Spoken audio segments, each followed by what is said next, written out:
Segue aí um Hadouken de merda pra você comentar. Mais sério que a comenda é a revista The Economist, que ela publicou um duro editorial criticando a gestão fiscal do atual governo Lula com o título, aspas, para interromper a derrocada do Brasil, Lula precisa cortar gastos públicos desenfreados. Os investidores começaram a se preocupar. Fecho aspas. O texto afirma que Lula está gastando como se o país fosse muito rico. Eu sou rica! Rica! Eu sou rica! É a Janja gritando no Palácio do Planalto, né? O Lula gasta como se o país fosse mais rico do que ele realmente é. E ainda citou que os gastos do governo estão caminhando para quase 50% do PIB, Produto Interno Bruto, e a dívida pública para 85%. A revista citou também as críticas de Lula ao presidente do Banco Central, Roberto Campos Neto. Segundo o editorial, Lula Lelé tentou culpar a autoridade monetária pelas altas taxas de juros, mas que as decisões econômicas são reflexo da política fiscal do governo. E só para incrementar tudo isso, o próprio governo federal aumentou. Vocês estão aí com as portas da poupança aberta? O próprio governo federal aumentou para 28,8 bilhões de reais a projeção do déficit primário para esse ano de 2024.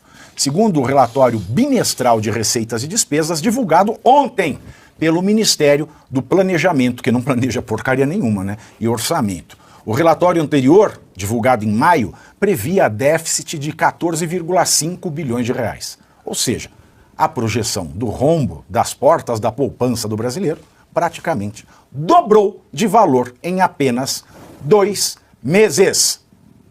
Ah, e ainda um detalhe, Luiz Arthur Nogueira. Depois de uma melhora em 2021 e 2022, como resultado da recuperação pós-pandemia, a taxa de investimento no Brasil, a partir deste ano, deve se estabilizar entre 15% e 16% do PIB até 2029, recolocando o país nas 20 últimas posições entre 170 nações para as quais o FMI tem estimativas. E mesmo depois de toda essa lambança, mesmo depois de todo esse coice no peito do brasileiro, depois de algumas semanas de trégua, Lula voltou a criticar, é claro, o presidente do Banco Central, Roberto Campos Neto. Lula disse o seguinte: como pode o rapaz que se diz autônomo, presidente do Banco Central, estar incomodado com o fato do povo mais humilde estar ganhando aumento de salário?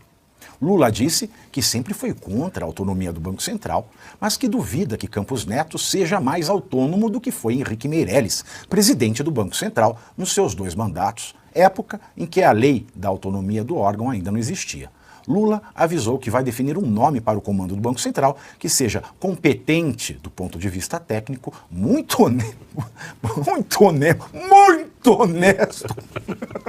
e sério do ponto de vista político. Luiz Arthur Nogueira, segue aí um Hadouken de merda para você comentar.